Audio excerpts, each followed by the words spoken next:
A poor man was married to a beautiful woman. The man and his wife never quarreled. The husband loved his wife.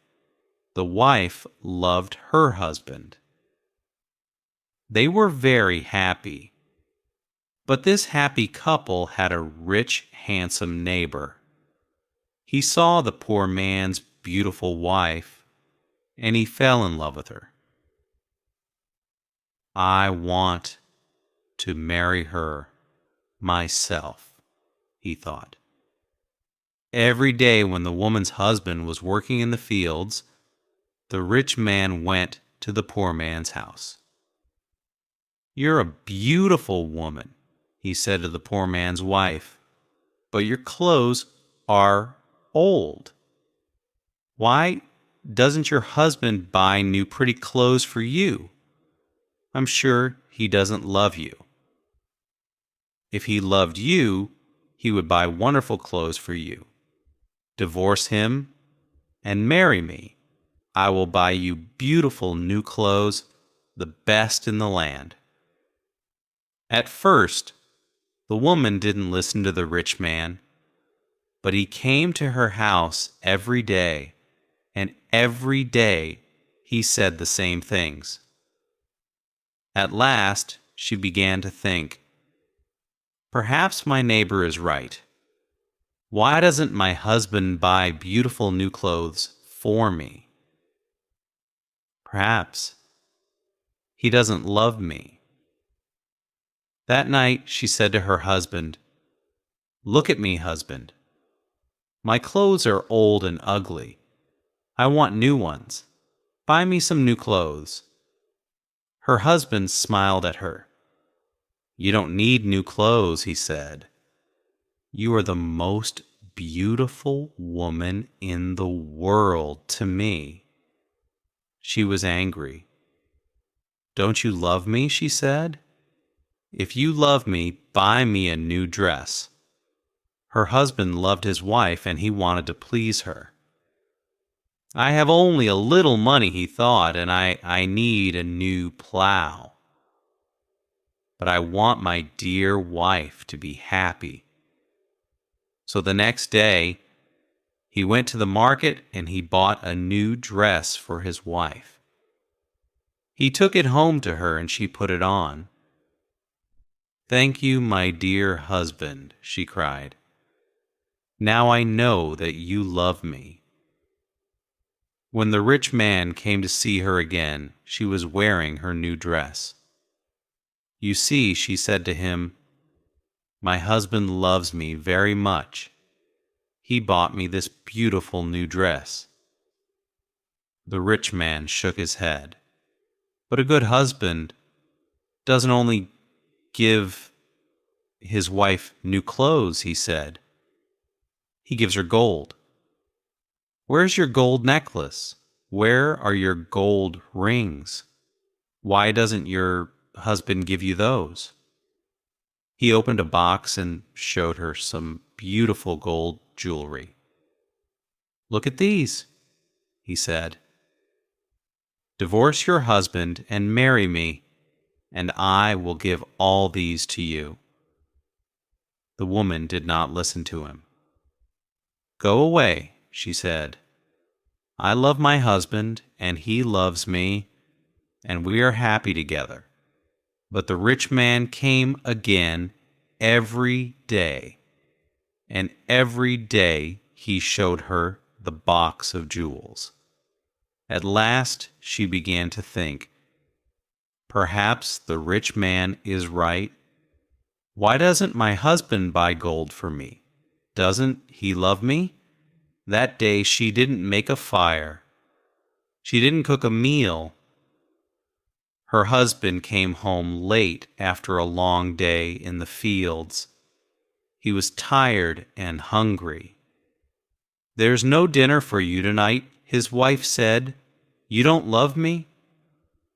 "What?" her husband cried. "But my darling, I love you more than anything. You are the most wonderful person in the world." "Then why don't you buy me some gold jewelry?" she said. When a man loves his wife, he gives her a gold necklace and rings for her fingers. Her husband looked worried. I spent money on your new clothes, he thought. How can I find more for gold? I'll go and see my brother. Perhaps he will lend me the money. I must buy gold for my dear wife. I want her to be happy. The next day he went to visit his brother. Lend me some money, brother, he said, and I will work for you in your field. All right, his brother said, but you must work hard. There are many stones in my field, and you must move them all away. Her husband agreed and took the money. He went to the market and bought some gold jewelry. Then he took it home to his wife. His wife was very happy. She put the necklace round her neck and put the rings on her fingers. Look at me, she said. Am I not beautiful? You're very beautiful, her husband said. If you are happy, I am happy. She put her arms around his neck. Thank you, my dear husband, she said. Now I know that you love me. The next day her husband went out very early, before the sun rose in the sky. He ran to his brother's field. It was covered with stones. I must work very hard now, he thought. I must start early and stop late. I must pay my debt to my brother. His wife was working happily at home. I'll make a wonderful dinner for my husband tonight, she thought. He gives me wonderful presents. He works hard for me. I know that he loves me. Hello? A voice called out. Are you there? The woman went outside. Her rich neighbor was there. Ah, it's you, the woman said. Listen, neighbor. You were wrong about my husband. Yesterday he bought me this beautiful jewelry. He loves me very much, and I love him. I will not divorce him. I will not marry you. The rich man was worried. Her husband loves her too much, he thought. If I want her, I must be clever. At last he said, Your husband gave you clothes and jewelry, but I can give you more than that. What? What do you mean? The woman cried. Can your husband make miracles? The rich man asked. Miracles? No, of course he can't make miracles, the woman answered. Only God can make miracles. Men cannot make them.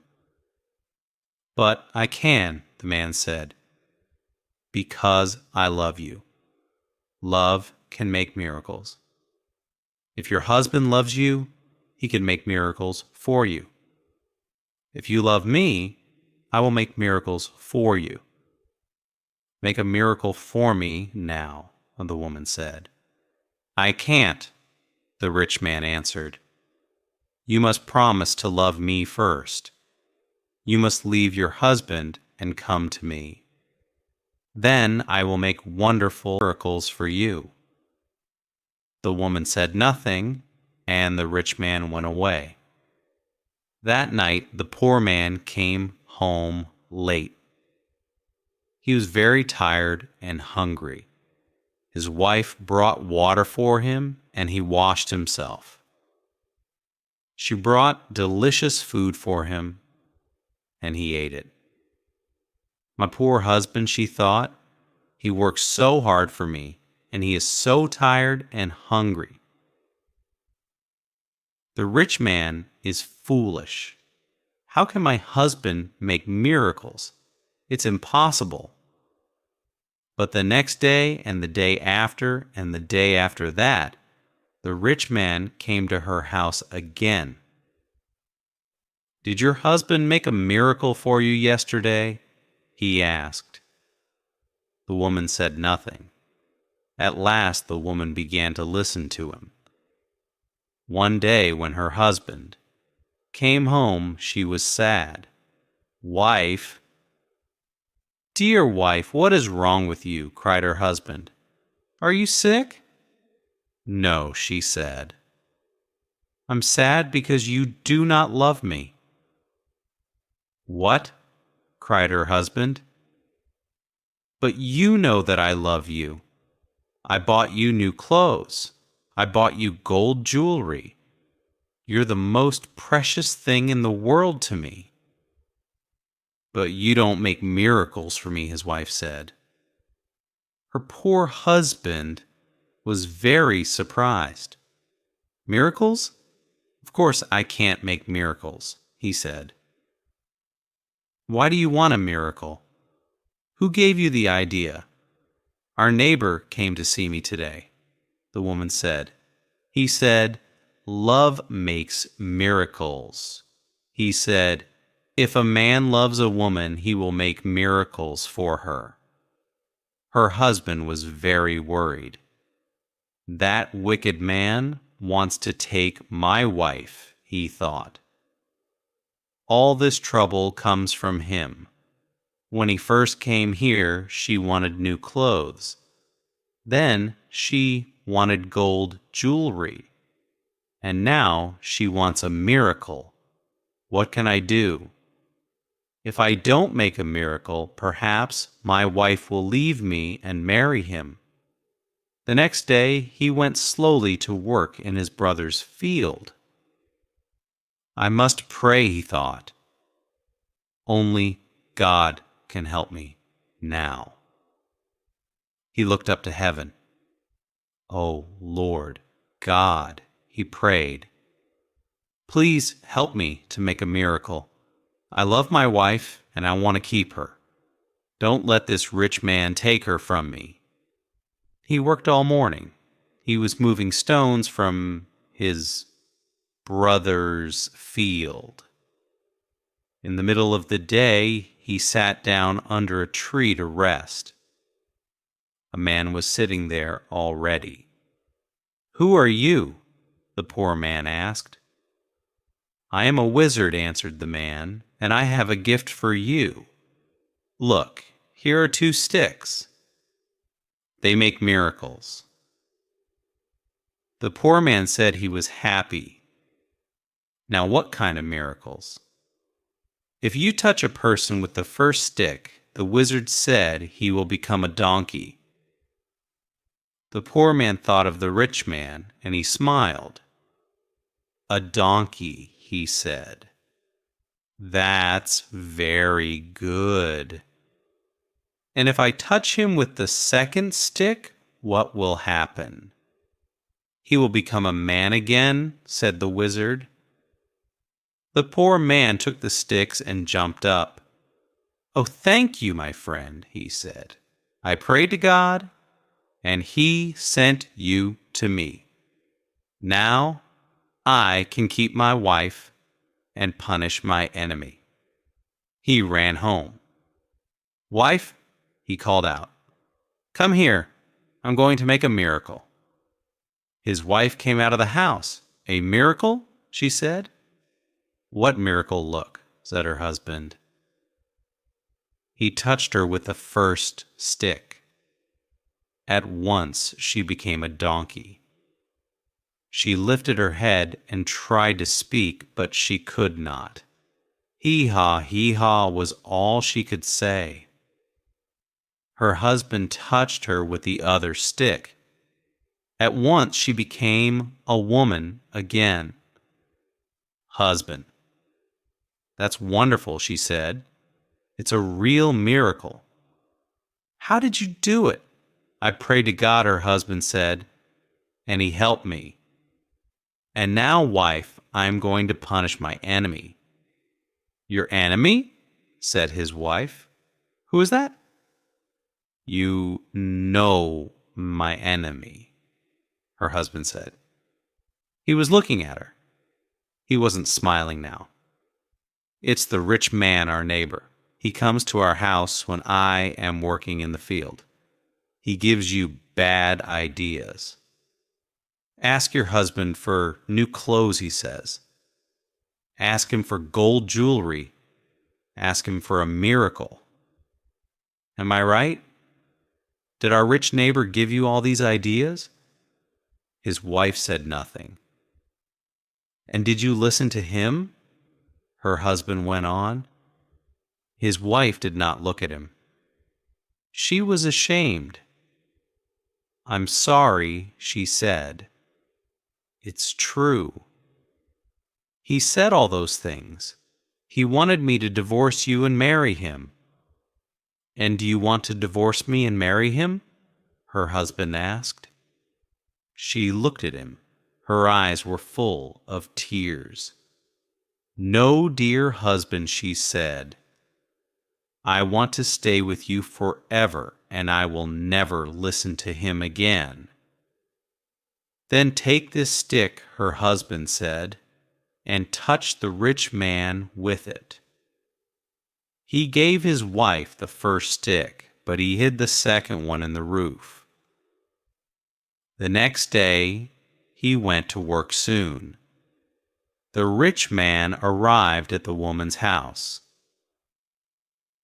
Well, he asked her, and can your husband make miracles yet? Yes, she said, and she touched him with the first stick. At once, the rich man changed into a donkey. Now, said the woman, you can go to work and help my dear husband. She took the donkey out to the fields. Her husband was working there. He was moving stones from his brother's field. Ah, he said a donkey. Now I can finish the job quickly. From that day, the poor man gave the donkey many heavy loads to carry. The donkey carried stones away from the fields. It took sacks of teff to the market, and it brought flour and coffee home again. For many years, the donkey worked for the poor man. The poor man was not so poor now.